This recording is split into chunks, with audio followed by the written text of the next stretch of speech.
Are you considering buying a rental property and want to know a little bit more about the different types of rental properties, whether you should buy a long-term, short-term, midterm? Maybe you're not overly familiar with what each term means, and we're going to dive into that a little bit. Talk about what you should expect ROI from each kind of rental property, when the property would make sense to go long-term or short-term and vice versa. So we'll dive into that a little bit more now.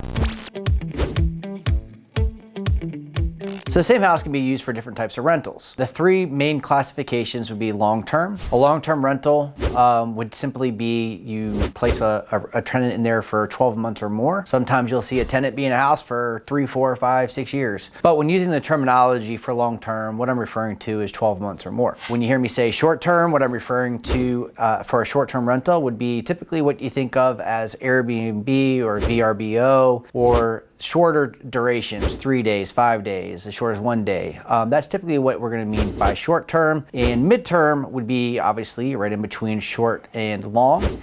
And those stays are usually between 1 and 3 months on average. And that's what we're referring to for midterm. So short-term rentals, we'll talk about that first. Short-term rentals, typically you're gonna get the highest grossing amounts when you go short-term.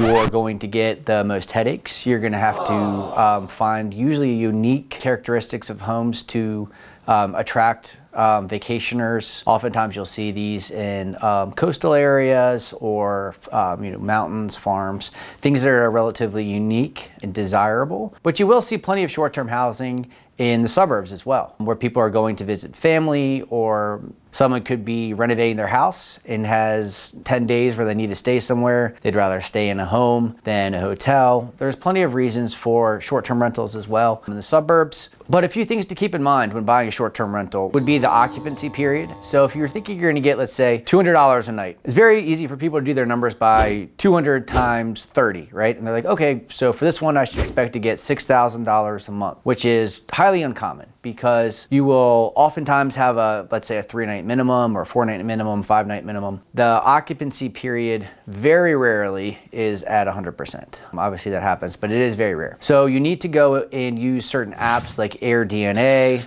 and other ones that are out there that can help you calculate what you should expect occupancy rate would be, whether that's going to be, you should expect 22 nights out of the year, whatever it may be. Those same apps that I just referred to, AirDNA, again, that one will also help you with determining pricing and things of that nature. One thing that I've done in addition to this is kind of do my own research. And so you can actually go onto sites like Airbnb, and let's say you're looking to buy a house in a certain area. What I would suggest doing is going and seeing what other homes in that area are renting out for on a nightly basis. You can actually go to their calendars and pull up their calendars and see how open they are. If they have lots of available days coming up in the next month or two, though that's probably an alarming sign, especially if it's similar to the kind of property that you're going to be finding. If you go and you find the same property and they seem very busy and there's not a whole lot of dates available, that's obviously a good sign. Those are going to be the kind of things that you're looking for. When you're buying a short-term rental, in addition, you want to look for unique features.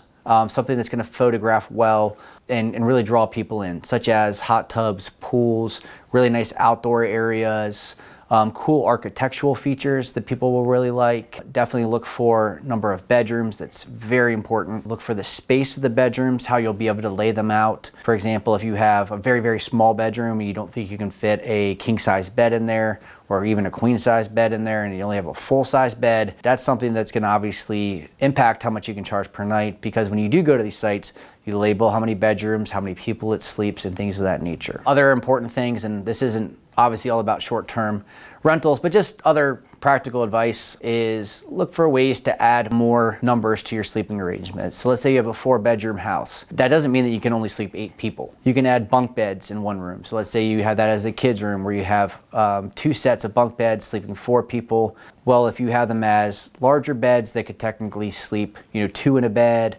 2 children in a bed, or whatever it may be. That then becomes, instead of having only 2 people in that room, you could have 6 or maybe 8. Or get creative with your sleeping arrangements. Obviously, don't overcrowd the home, but certainly maximize it. I always recommend having a sleeper sofa, with like a queen bed in it. That's another 2 people. Things of that nature, because when you're going to advertise it, trying to hit that magic number of like at least 8 people, but really like 10 to 12 people staying in a house and up, that's where you're going to really start to see big returns and be able to charge more. As that number starts to get divided by more people, if 3 couples are staying there versus 2, you can charge a little bit more because obviously it's now being divided by 3 people versus 2. Something to be mindful of on short-term rentals as well is seasonality. So let's again say that you have a place that's by the water or attracts people in the summer times, but is not going to attract people during the winter times. Something to certainly factor in is the average that you will gross throughout the year, your cost of home ownership and maintenance and things of that nature. Those aren't going to change. So make sure that you are grossing enough in those high season months and charging enough in the high seasons to cover the off season as well. A few things to consider before buying a short-term rental would be the zoning restrictions. Many cities have pretty strict zoning restrictions geared towards short-term rentals and the length of stay. For example, I have a couple in Florida and they're in the same city of Sarasota, but they're very different from each other. One has a 7-night minimum, one has a 30-night minimum. So those are very different and they're going to attract different kinds of people. So make sure that you are very familiar with what's going to be allowed. You don't want to buy something saying, oh, I don't think somebody's going to ever check and care, because if they do check and care or you get that neighbor that you can't control, there's not a whole lot you can do about it because you're kind of at their mercy unless you have it zoned for that certain amount of nights. Another common thing that I sometimes see people overlook is the expenses that go into a short-term rental. Short-term rentals, keep in mind that you're going to have all the utilities, which are much higher typically than what you would have at your own house, because people are not as cognizant to turn off the lights and they'll let the water run, take long showers, whatever it may be. But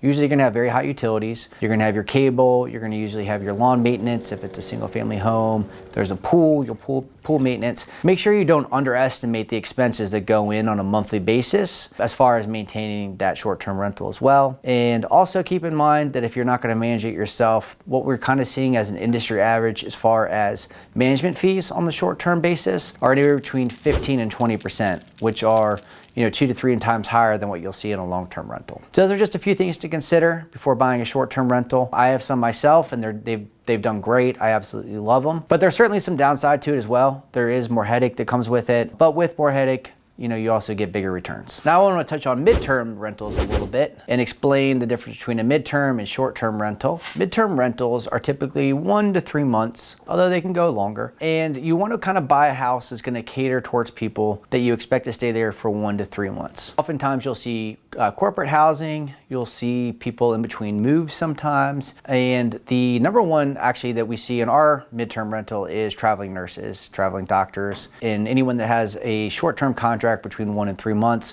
that's just looking for a furnished place to stay. Midterm rentals are great. They're certainly a little bit less headache than a short term. You do get to charge more than a long-term rental, especially since it's furnished and they're more unique. But you want to buy it a little bit differently than you would a short-term rental. For example, if you're going to go buy something that you want it to be a short-term rental, you really want to buy as many bedrooms as possible. Bigger is typically better for the short-term rentals, just as far as your return on investment. Oddly enough, when it comes to midterm rentals, you actually don't want to buy something that's too large in size if you're going to plan on keeping it a midterm rental for a long period of time. Typically what you want to do is find something that's very close to hospitals, something that's going to be very convenient to whoever you're targeting. And I will say that from personal experience, a home that's going to be close to a hospital, especially a hospital like a very good hospital that has a lot of demand for traveling nurses or traveling doctors, they're always going to be in high demand. Whether if you're in the Maryland area, buying in Baltimore, for example, is probably the best place to buy a midterm rental right now. Reason being that there's multiple hospitals up there. There's multiple systems, including Johns Hopkins and a lot of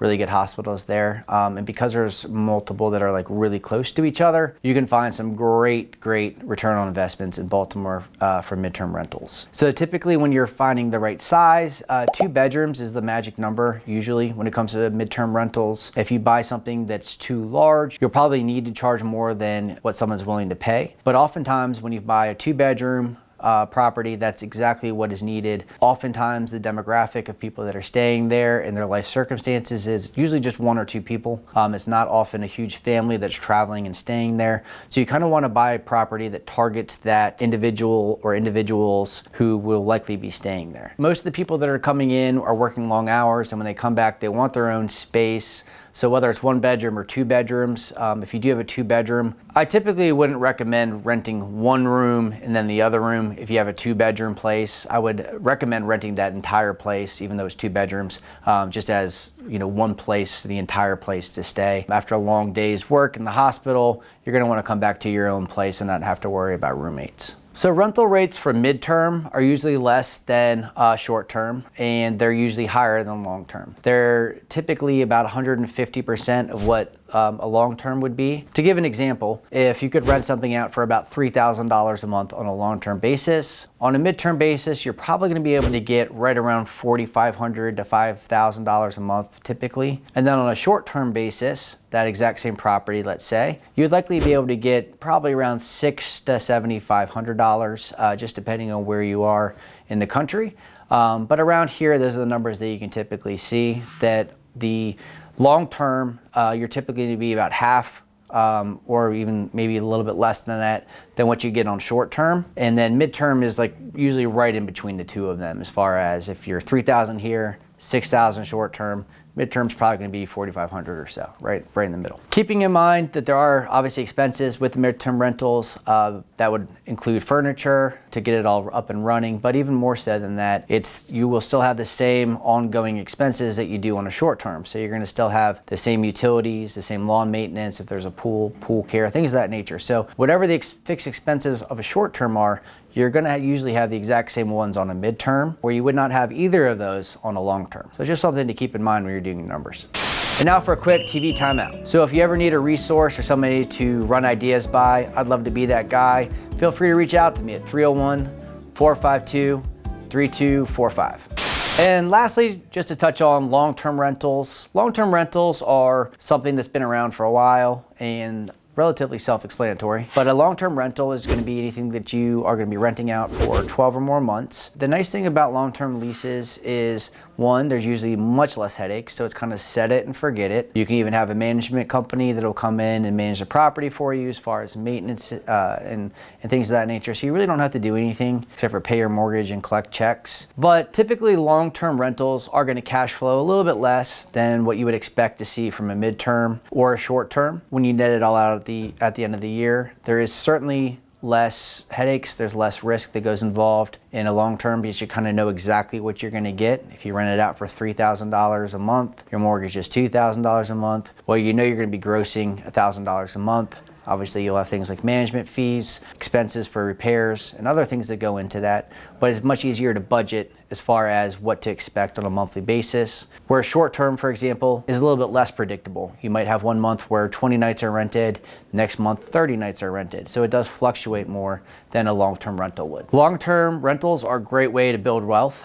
When you buy a home for $400,000 and you have somebody that's paying your mortgage off for you, it's an absolutely awesome way and one of the most tried and true ways to build wealth in a long-term basis. You're not typically going to get rich from what you're making per month. Sometimes I even see people rent out properties at a slight loss, knowing that they'll be making up for that loss in the long-term appreciation once they factor in their tax benefits and things of that nature. In today's market, since a lot of people do have such great interest rates, as they're buying new properties, we are definitely seeing long-term rentals become one of the most common ways for people to keep that property, where they don't want to go the whole route of managing it on a short or midterm basis, but it does become a very easy plug and play for a long-term rental. One thing I do suggest when you are purchasing a house is check the local rental rates. And what I mean by that is, if you're buying a home for $600,000 and you know exactly what your mortgage is going to be, I always suggest an exit strategy for people when they're buying and say, hey, look, if you're buying this for $600,000, your mortgage is going to be hypothetically $3,500, let's just say. Can you rent it out for close to that $3,500 figure? Hopefully a little bit more. And if not, that's just something to consider is your exit strategy. Will you be able to kind of cover your note in the event that you needed to move kind of abruptly or unforeseen or unplanned? For long-term rentals, you still do have your repairs, your maintenance, similar to what you have on midterm and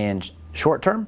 However, you're not going to be paying for things like utilities. You're not going to be paying for things like lawn maintenance that's typically required for the tenants to take care of. So you, on a monthly basis, will definitely be paying less than you would on a mid or short-term rental on the long-term basis. So when evaluating a property, there's certainly different uses for each property, all with great benefits. One of the big benefits of the long-term rentals is the fact that you can have many of them. You can have 10, 15, 20 long-term rentals because they typically require so much less time and management from you versus the midterm and short-term rentals. Once you have a few of those, you really can't manage them yourselves anymore. You have to bring in a management company, which creates a whole nother expense for you. So there's just a whole lot to factor in when you're buying a property. Certainly many avenues to pursue, and something that I personally really love helping people to decide. As an investor myself, I'm very familiar with long-term, short-term, midterm. I have them all and have helped people buy them all. Thanks for watching this video. Be sure to like and subscribe, and I'll see you next time.